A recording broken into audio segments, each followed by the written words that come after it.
Bonjour à tous, aujourd'hui je vous propose de me suivre dans la création de deux meubles de cuisine. Au niveau des meubles de cuisine, rien de spécifique. Comme d'habitude, on est sur une structure standard, on l'a vu 150 000 fois. Ce que je vous propose par contre, c'est la fabrication du meuble, essayer de le faire rapidement. Je vais vous faire un grand accéléré sur toute la structure. Par contre, on va se concentrer. On va se concentrer sur les glissières, les charnières. Donc on va installer ça ensemble et on va voir si ça vaut le coup. Tout ça, j'ai l'aggloméré. On a les plans, on va commencer par toutes les coupes, comme d'habitude, et on va faire un grand accéléré sur toute la structure. On se récupère sur la partie spécifique, donc l'installation des glissières et des charnières. Par-dessus tout ça, on va avoir aussi un plan de travail que je n'utilise jamais. C'est les plans de travail en aggloméré avec un côté stratifié. On va voir comment on coupe ça proprement, comment on installe ça et comment on vient mettre le petit bandeau de propreté autour. C'est rare que je fasse des meubles qui soient très industriel et très standard comme cela. Donc on va tout voir ensemble, on va tout tester. Un meuble de cuisine avec deux portes et une étagère centrale. Et à côté de ça, on a un petit meuble tiroir. Donc une tour avec deux tiroirs avec une largeur de 34. Donc ça reste des tiroirs qui vont être très peu larges, par contre relativement longs. J'utilise des accessoires comme ça pour une fois. C'est des meubles qui vont aller dans une cuisine d'une personne relativement âgée. Donc il faut que tout soit hyper confortable. Donc j'ai parié là-dessus, j'espère que j'ai pas payé pour rien et j'espère que tout va fonctionner comme je l'imagine. Avant de commencer, bien sûr, n'hésitez pas à vous abonner si vous appréciez mon travail, si vous appréciez cette vidéo, à vous abonner, à me dire ce que vous en avez pensé dans les commentaires. Et puis voilà, allez, je vous laisse avec la vidéo et on se récupère tranquillement après. Alors, pour commencer proprement, déjà on essaye de se faire un maximum de place. On prend son temps, on vérifie les plaques, que tout soit propre, qu'il n'y ait pas d'éclat ni n'importe quoi. Et on va venir tracer proprement. Donc pour tracer, il faut vraiment suivre son plan. Donc on fait toutes les coupes. Moi j'utilise tout simplement la petite scie circulaire. Bon, comme d'habitude, moi je coupe à la volée. Pour mes coupes, bien sûr, je mets un petit coup de propreté, un petit coup de ponçage pour que ce soit vraiment nickel quand je vais faire le montage. Ensuite, dès que les coupes sont faites, comme d'habitude, on part sur le traçage.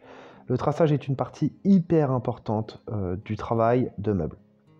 Je positionne toutes les étagères, tous les tasseaux, la totalité avant de me dire je vais faire le montage. Ensuite, pour le montage, un petit coup de perçage aux endroits où vous voulez vraiment que ce soit simple d'accès quand vous allez venir mettre vos planches. Et ensuite, on vient visser proprement. Tout ce qui est tasseau, tout ce que je peux faire au cloueur, j'essaye de le faire au cloueur pour avoir, on va dire, quelque chose de propre. Je mets un filet de colle en dessous de tout ce qui est pièces en bois, tout ce qui peut venir être renforcé par la colle, je mets un filet de colle. Et ensuite, pour finaliser le meuble quand j'ai fait le montage, donc là, là c'était un cube très simple, donc c'est un montage relativement rapide. Si vous avez fait des bonnes coupes, vous avez fait un bon traçage, logiquement ça se monte tout seul. Allez-y doucement avec les vis pour éviter d'éclater les planches.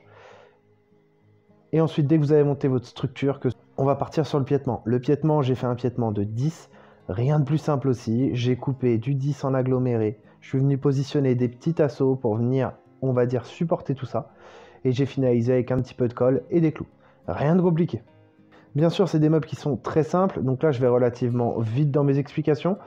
C'est juste pour vous montrer en gros de quoi je pars pour en arriver à peu près où je veux.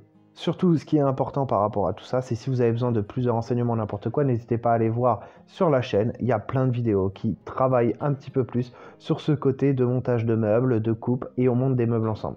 Et bien sûr, pour finaliser tout ça, je fais mon petit tiroir. Bien sûr, les tiroirs comme d'habitude. On fait quelque chose de bien coté, bien propre. On essaye de bien choisir son fond, ses planches de côté, et on fait quelque chose de solide.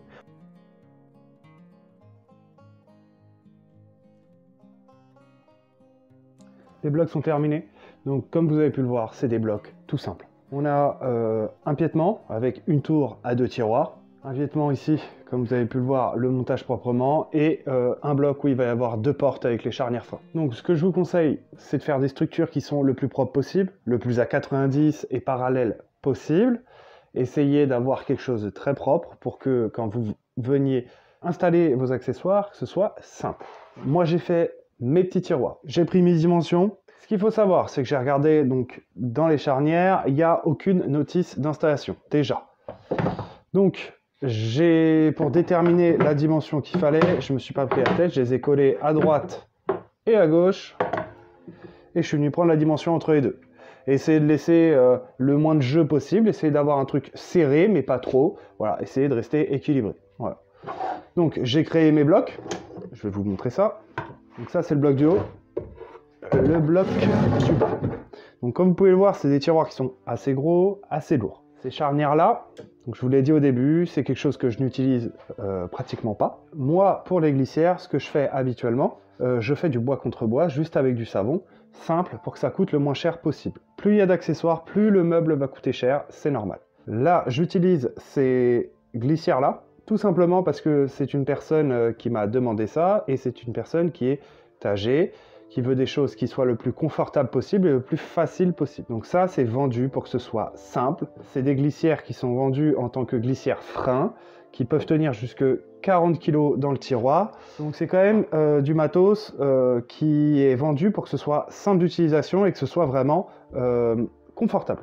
Le seul souci, comme je vous ai dit, c'est que ça coûte relativement cher. On est à 25 € la paire de glissières. Donc ça veut dire que, en sachant que c'est des 45, donc bien sûr ça dépend de la longueur que vous prenez, donc là c'est du 45, donc ça veut dire que vous mettez déjà 50 €, quand vous faites 2 tiroirs comme ça, vous mettez déjà 50 € dans des glissières. Donc moi je trouve que c'est relativement cher. Après c'est chacun son avis. Donc ce qu'on va faire aujourd'hui c'est installer ça ensemble, voir ce que ça vaut, comme ça vous avez toutes les options pour pouvoir juger si vous en voulez ou pas. Pour dimensionner mon casier, comme je vous ai dit, j'ai mis droite, j'en ai mis une à droite, une à gauche, et je suis venu tout simplement prendre la dimension entre les deux. Donc ça m'a fait un casier tout simple. Mon casier est fait comme d'habitude. C'est un casier tout simple qui rentre à l'intérieur. Hop. Donc le seul truc, c'est que j'ai vraiment renforcé les bords pour qu'en fin de compte, on ait quelque chose de très solide. Voilà. Donc j'ai fait du 25 de hauteur. Je ne l'ai pas fait en entier parce que ça ne sert à rien. De toute façon, on ne va pas ranger des trucs jusqu'en haut. Et en plus de ça, ça alourdit les glissières. Donc ça ne sert à rien de mettre jusqu'en haut. Si vous voulez mettre des bouteilles dessus et tout, ça dépassera, c'est pas grave. Mais dans tous les cas, ça ne sert à rien de mettre des trucs jusqu'en haut. Donc on va installer ça proprement. Je vais me mettre sur le côté. On va tester ça ensemble, voir le résultat. Et puis comme ça, au moins, vous aurez votre avis. Alors pour commencer, on va se faire de la place. Donc ce qu'il faut, c'est qu'il n'y ait rien du tout dans votre meuble. Ça sert à rien d'avoir votre casier dedans. Il va vous servir à rien. Donc moi, dans la logique des choses, ce que je ferais, c'est que je viendrais les positionner comme ça et elles s'ouvriraient dans ce sens-là.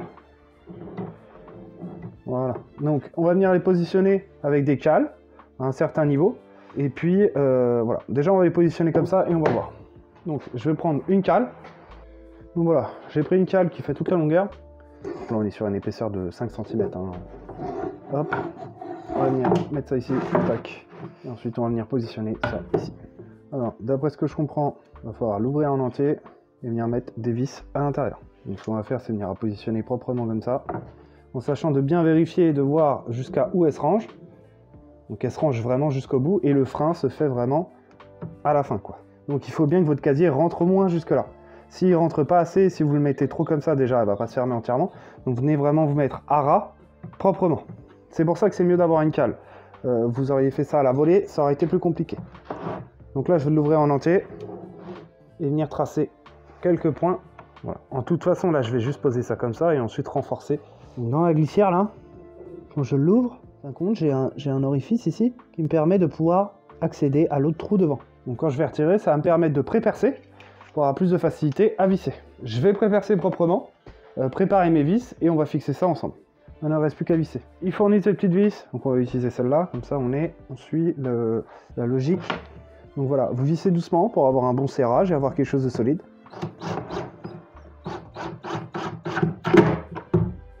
Et on va mettre celle du fond là-haut. Je vais rajouter 2 ou 3 vis dans mon coin. Je vais fixer celle d'à côté de la même manière. Et on va venir positionner le casier pour voir comment ça réagit. Tout est installé, rien à redire, ça se passe bien. Essayez par contre que les deux soient, on va dire, entre guillemets, parfaitement au même endroit.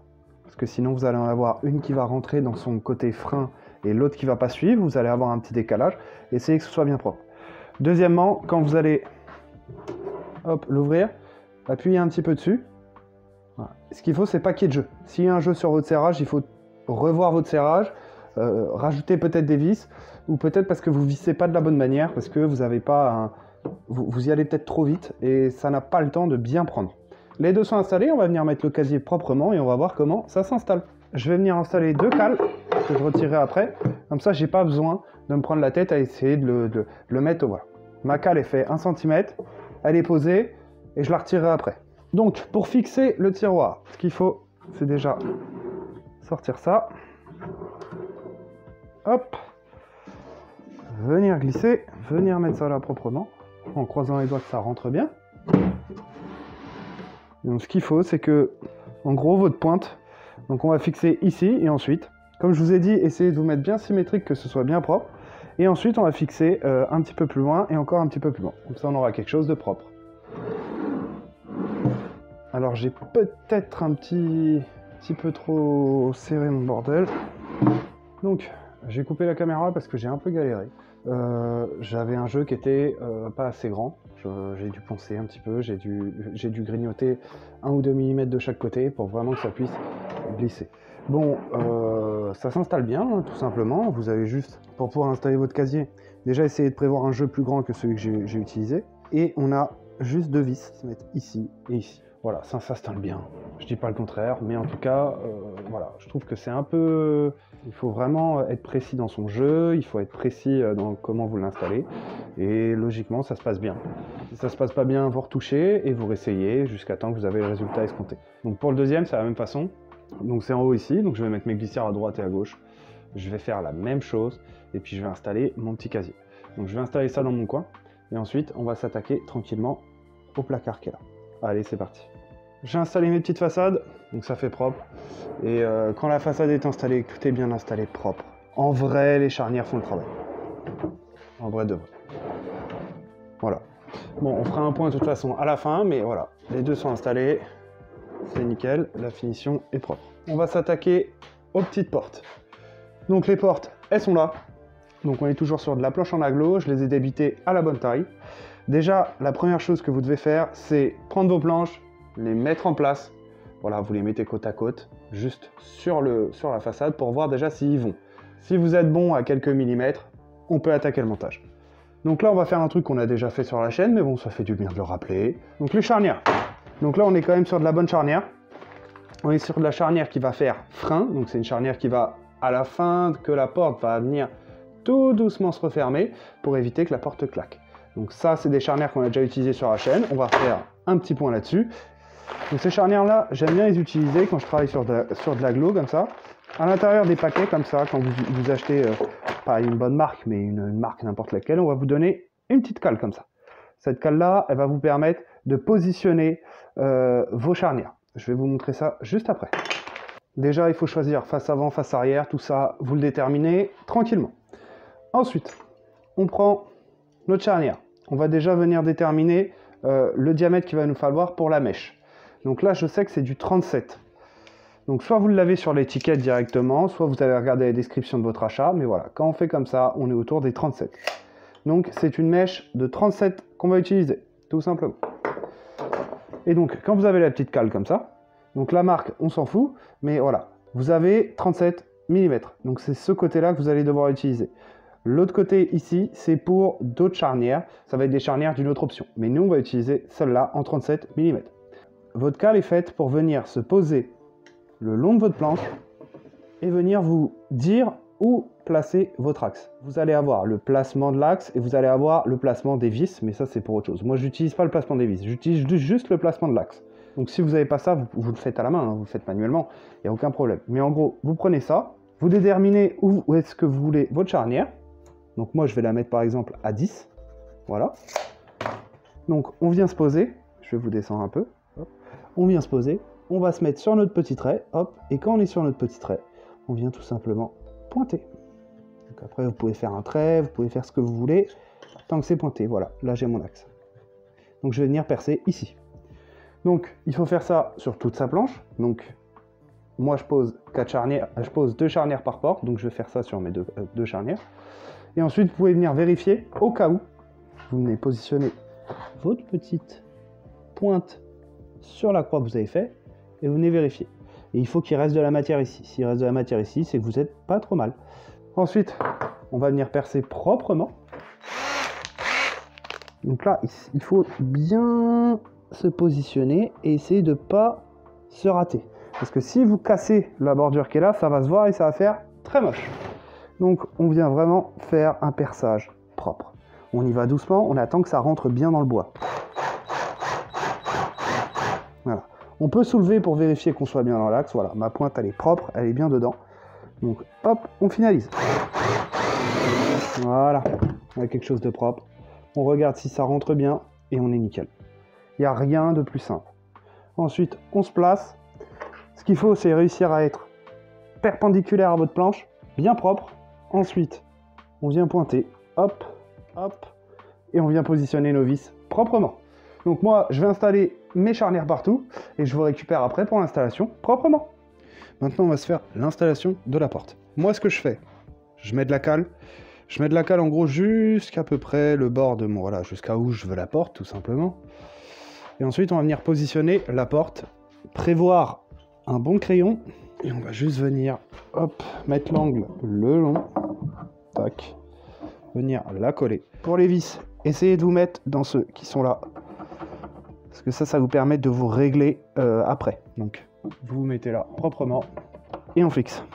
Tout simplement. Donc pour fixer, soit vous pré-percez, soit vous mettez la vis directement. Moi, je vous conseille de pré-percer. Ça vous évitera de vous prendre la tête avec les vis. Et on visse, tout simplement. Bien sûr, quand on visse, on y va doucement.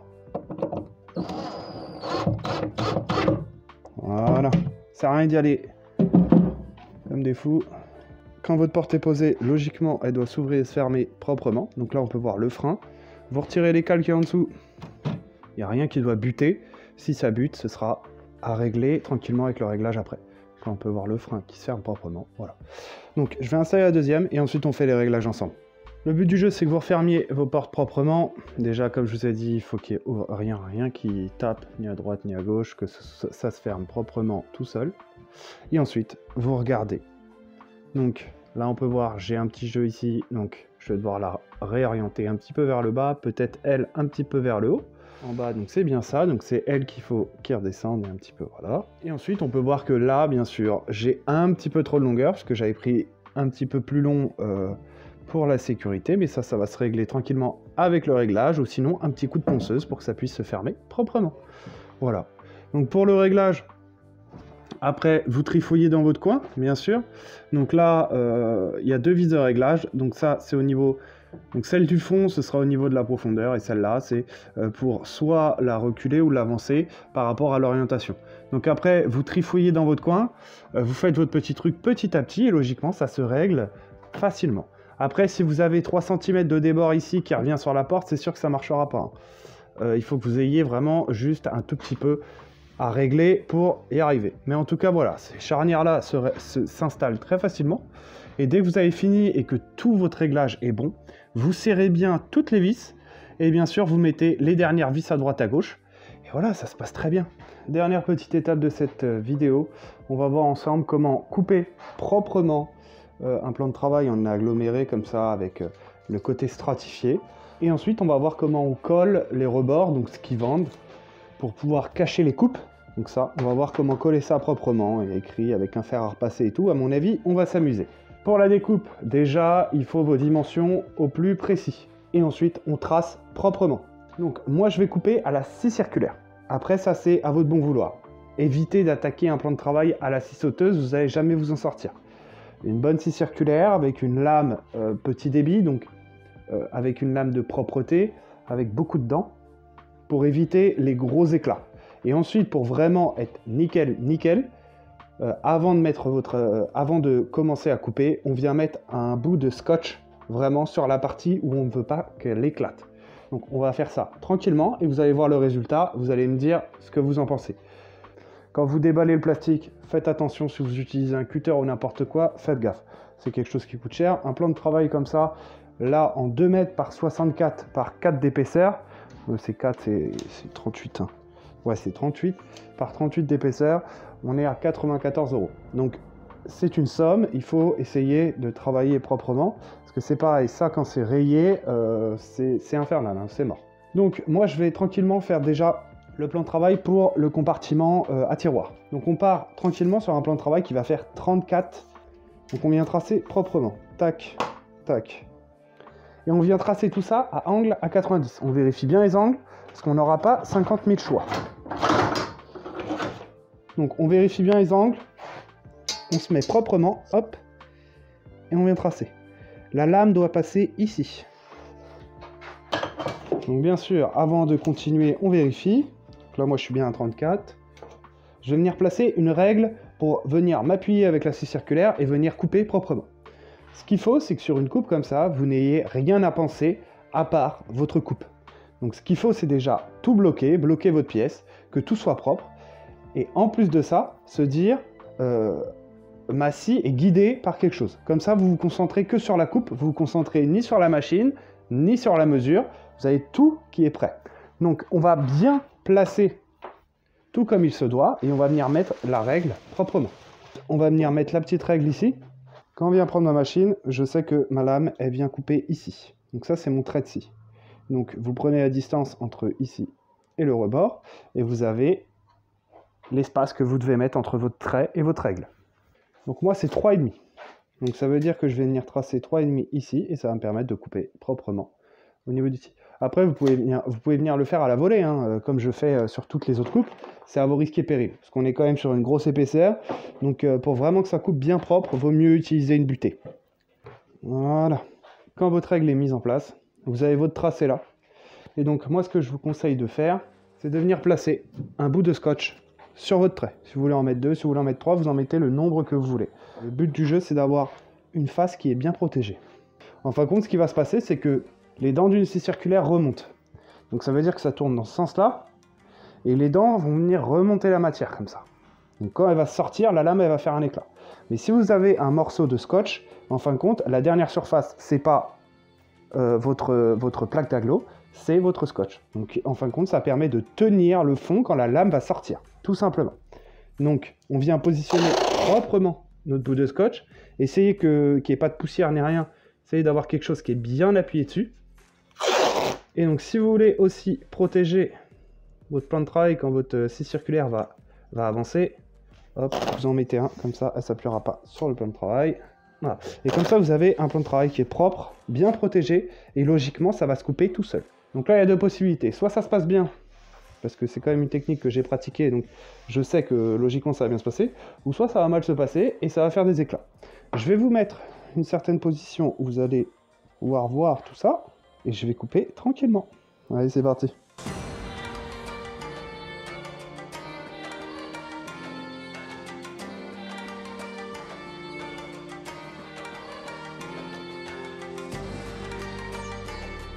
On va voir le résultat ensemble, proprement. Donc ce qu'il faut, c'est surtout prendre votre temps, essayer de couper proprement, laisser tourner la machine, c'est à elle de travailler, c'est pas à vous de forcer. Et logiquement, voilà ce que ça donne. Donc là, on a le scotch qui a été coupé en deux. Et donc sous le scotch, vous avez une finition qui est nickel. Un tout petit coup d'abrasif, surtout pas à la disqueuse, vous y allez doucement, tranquillement à la main. Un tout petit coup d'abrasif pour finaliser. Et voilà, vous avez quelque chose de propre, une belle tranche et une belle coupe en plus. Comme on peut voir, vraiment, on a une belle tranche. Voilà, tout simplement. Donc moi, je vais couper tout ça proprement, et puis on se récupère après pour mettre le petit autocollant là, fer à repasser ou je sais pas quoi. Un truc, ça a l'air d'être incroyable. Donc on va faire ça tranquillement, et puis comme ça, au moins, tout sera fait et tout sera propre, et je vous montrerai le résultat final. Quand vos coupes sont faites, tout est propre. On vient positionner le petit ruban de propreté. Alors, c'est un truc, je viens de le faire sur l'autre partie pour tester, pour être relativement... pour vous faire une synthèse de ce que j'ai ressenti. Bon, c'est un peu la galère. Donc c'est quelque chose qu'on vient mettre avec un fer à repasser, comme je vous ai dit tout à l'heure. C'est un peu une galère à poser. Il faut y aller doucement, c'est quelque chose qui est relativement fragile, et il faut y aller petit à petit pour espérer avoir un résultat propre. Déjà, ce qu'il faut, c'est avoir une tranche propre. S'il y a des petits trucs au niveau du bas, il faut tout poncer et retirer. Donc le ruban, il est un petit peu plus grand que l'épaisseur de votre plateau. Donc moi, ce que je vous conseille de faire, déjà, c'est de venir couper une partie. Alors pour le couper, moi j'utilise une cisaille. Vous utilisez ce que vous voulez, j'ai pas de solution parfaite à vous donner. Donc on prend un petit peu plus grand que la longueur, tac, et on vient couper. Comme ça, vous avez moins de choses à tenir dans vos mains quand vous allez l'installer. Hop. Donc on y va doucement parce que c'est quelque chose qui craquelle relativement facilement. Et là ensuite, c'est le principe du fer à repasser. Alors, ce qu'ils disent sur la notice, c'est d'utiliser le fer à repasser avec un chiffon. dessus. Bon, j'ai essayé la première fois, ça a fonctionné, mais moins bien que sans le chiffon. Donc moi, je vais le faire sans le chiffon sur le fer à repasser, directement sur la surface. Ça, c'est un truc qu'il faut faire attention, prendre son temps et bien ressentir le truc. Donc ce que je vous conseille de faire, c'est de mettre le surplus vers le bas. Comme ça, vous aurez juste la chute du bas à couper. Vous vous positionnez proprement. Et en fin de compte, en chauffant, la colle va venir se dilater, donc se redevenir collante et venir se mettre sur la surface. Alors vous allez voir que au début, quand vous allez commencer, ça va pas coller tout de suite, ça va être un petit peu chiant, c'est normal. Ce qu'il faut, c'est y aller petit à petit, et puis ça se fait tranquillement. Donc c'est pas un produit sincèrement que je conseillerais, même le plan de travail en stratifié, c'est vraiment pas quelque chose que je conseillerais. Moi je suis plus à vous conseiller du brut quand même, voilà, c'est pour ça que je travaille beaucoup plus avec du brut, parce que pour faire des petites bidouilles comme ça, c'est pas du tout mon délire, quoi. On vient chauffer proprement, et tout doucement, ça se colle. Voilà, et rien de compliqué, il faut y aller doucement pour être sûr que ça colle bien. Et ensuite, ce que je vous conseille, c'est d'avoir une chute de bois sous la main. Comme ça, quand vous avez commencé à bien chauffer la totalité de votre bande, avec la cale de bois, vous appuyez dessus directement. Donc là, j'ai chauffé toute la surface, je vais repartir en arrière pour rechauffer tout. Alors par contre, ce qui est bien avec ce produit, c'est que vous pouvez repasser tant de fois que vous voulez, ça recollera toujours de la même manière. Et ensuite, on prend la cale et on vient appuyer. Parce que c'est quand même chaud, donc pour pas vous brûler, vous appuyez avec la cale proprement. Le mieux, c'est quand même de bloquer votre pièce sur votre plan de travail, de bloquer bien votre pièce pour pouvoir forcer et pouvoir la coller proprement. Et ensuite, au bout de 20 secondes, vous retirez la cale et vous regardez. Si ça ne vous convient pas, vous remettez un coup de fer à repasser. Hop, vous rechauffez bien toute la surface et vous y retournez. Donc je trouve pas que ce soit hyper bien à faire. Je trouve que c'est un peu... c'est mal foutu comme système, mais bon, après c'est mon avis personnel. Chacun a son avis sur chaque technique. Moi, je trouve pas que ce soit fou. Après, peut-être qu'il existe d'autres techniques, peut-être d'autres... voilà, mais moi, c'est ce qu'on m'a vendu avec le plan de travail. Et je trouve que c'est vraiment pas terrible. En tout cas, après, si vous insistez bien et que vous faites les choses proprement, logiquement, à la fin, vous avez un résultat propre. Et quand c'est sec, on n'a plus qu'à venir poncer et retirer à droite à gauche le résidu de matière qu'il y a. Et vous avez après, logiquement, une tranche qui est propre. Donc je vais finir ça tranquillement, donc j'ai encore le côté qui est là à finir. En tout cas, j'espère que tout ça pourra vous aider ou vous a intéressé. Et puis je vous montre le résultat de tout ça quand c'est peint, propre, avec les plans de travail posés dessus. Je vous montre le résultat de tout ça à la fin, comme d'habitude. On se retrouve pour le point final de cette petite vidéo sur tout ce qui est accessoires. Donc le rendu final des meubles est là. Donc on est sur du meuble typique industriel, vraiment hyper standard. C'est pas ce que je fais habituellement, mais c'est un bon exercice. Il n'y a pas du tout de bois, on travaille que avec de l'aggloméré, du plan de travail industriel en aggloméré aussi stratifié. On a un petit gris métallisé avec des poignées acier. Donc par rapport à ça, nous ce qu'on voulait voir c'était 3 choses. On va faire le point sur les glissières, les charnières et le plan de travail. On a fait l'installation du plan de travail ensemble, on a collé les bandes ensemble, vous avez vu que c'était un petit peu galère, j'ai un petit peu galéré je trouve. Il faut avoir des accessoires qu'on n'a pas forcément dans un atelier, comme un fer à repasser. On a une installation qui est compliquée parce que la colle elle se met, ensuite elle se décolle, il faut remettre un coup, enfin c'est un petit peu hasardeux je trouve comme technique. Après, voilà, c'est ce qu'on nous vend dans les magasins, on l'a testé ensemble. Donc le résultat est là, la finition est là. On a quelque chose de très propre, un plan de travail standard. Donc voilà, donc les 2 plans de travail, ça fonctionne très bien. On a quand même une finition qui est très propre, qui est régulière. Ça, le plan de travail, ça coûte cher, mais je trouve que si on suit les instructions, qu'on s'embête à faire des belles coupes, qu'on prend le temps pour poser leur bandeau à 11,90 €, voilà. Ça se passe bien, ça finit bien, on est sur quelque chose de propre, ça c'est sûr. On va partir sur les charnières. Donc les charnières, on est sur quelque chose de très traditionnel, on a une finition qui est propre, un jeu du milieu qui est régulier. Voilà, c'est des charnières toutes simples, charnières frein. Donc comme je vous ai dit, là j'ai fait les réglages finaux, on a quelque chose de propre. À l'intérieur, on a les petites charnières qui sont posées avec des petits caches acier dessus. Voilà, je trouve que ces charnières-là, des charnières de ce type-là, charnières frein, Ça fonctionne très bien là-dessus. Si vous avez si vous avez des a priori ou n'importe quoi, je trouve que c'est un produit qui fonctionne bien. Il coûte pas relativement cher. On est autour des 2,50 €, 3 € la charnière. Donc on est quand même sur quelque chose d'assez onéreux, mais je trouve que le rendu est là. Si c'est ce que vous cherchez, ça fonctionne très bien. Les points positifs de ces charnières-là, c'est vraiment le réglage, donc le réglage des portes, que vous ayez des portes plus ou moins grandes, avec plus ou moins de défauts, vous pouvez régler quand même beaucoup de choses, orientation, hauteur, donc décalage au niveau de la façade, on a quand même beaucoup d'options de réglage et ça fonctionne très bien. Dernière chose, les glissières. Comme je vous ai dit, j'ai été un peu déçu sur le moment quand je les ai installés parce que ça s'est pas passé exactement comme prévu. J'ai dû pas mal retoucher mon tiroir, ça a pris un petit peu de temps. Point positif, c'est que le rendu glissière est très bien. On a des baies glissières qui sont voilà, pas trop voyantes, qui prennent vraiment que le bas du tiroir. Elles sont noires, donc ça fait une belle finition pour un meuble comme ça. Donc on a quand même une très belle ouverture pour un tiroir. On a une solidité qui est assez intéressante, même si mon tiroir est assez épais. C'est plus épais que tout ce qu'on peut trouver dans la grande distribution. On est sur de l'aggloméré, un fond en contreplaqué. Donc on est quand même sur quelque chose d'assez épais et d'assez lourd. Et on a quand même la glissière qui fonctionne très bien. Celui du bas, c'est pareil. Alors agréablement surpris sur celui du bas. On a quelque chose qui s'ouvre très bien. Bah voilà, le seul gros point négatif de ces charnières, c'est le prix. Donc comme je vous ai dit, moi je les ai achetés sur internet, on est à 25 €, je pense que vous pouvez trouver mieux. Si vous cherchez un peu plus, vous pouvez trouver beaucoup mieux. On est à 25 € la paire, donc là, juste en charnière, on est à 50 € sur le meuble. Donc ça fait un petit peu cher. Mais sincèrement, si vous voulez le confort d'ouverture de type vraiment standard industriel, c'est vraiment une bonne façon d'avoir cette option. Donc, petite conclusion pour finaliser cette longue vidéo.